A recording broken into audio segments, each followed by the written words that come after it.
dare to obey. Tanan kita nag-aatubang sa pagtuman o kon hindi. Nagtuman kita ya kay bangod. Ang Diyos maayo. Ang Diyos may gugmaon. Ang Diyos nagtawag sa aton, nagtagbago sa aton. Sa panahon nga nagasunod ka sa Ginoo, gina-restore sang Diyos ang prayer meeting mo. Naga-restore ang imong mga Bible study. Naga-restore naman ang imong mga ginahimo sa buluhaton sang Ginoo. Until what ka naman nga magabangon dira. The reason why amo ning purpose nga nagakadto ka sa church, amo ning purpose nga gina-encourage ka mo sa prayer meeting, gina-encourage ka mo nga magbasa Biblia. That is the foundation of the Lord Jesus Christ. This is not the foundation of United Pentecostal. This is the foundation of our Lord Jesus Christ. That's why we need to obey. Bangod ang Diyos ang nagtawag sa aton. Bangod ang Diyos nagsakripisyo sa aton. Bangod ang Diyos nagtawag sa aton, mga kautran. We need to obey God.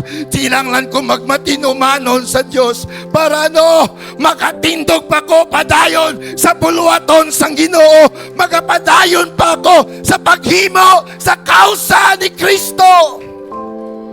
Pagmatinumanon lang kita kay para ang kabataan ta makabinipisyo. Kabataan, ang binipisyo nga karon nga gina-enjoy nyo, bangod na sa ginikanan nga nagmatinumanon sila dira sa pag-alagad sa Dios.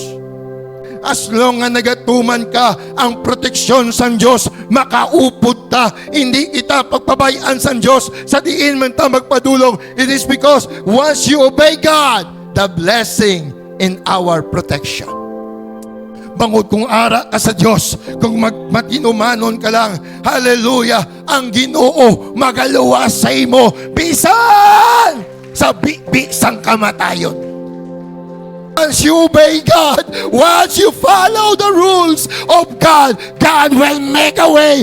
Kaya sa Diyos gamiton ang sitwasyon nga sa pamatsak mo, mabudlay na, this is the dead end, Lord. But then God will say, that is not the dead end. I will save you.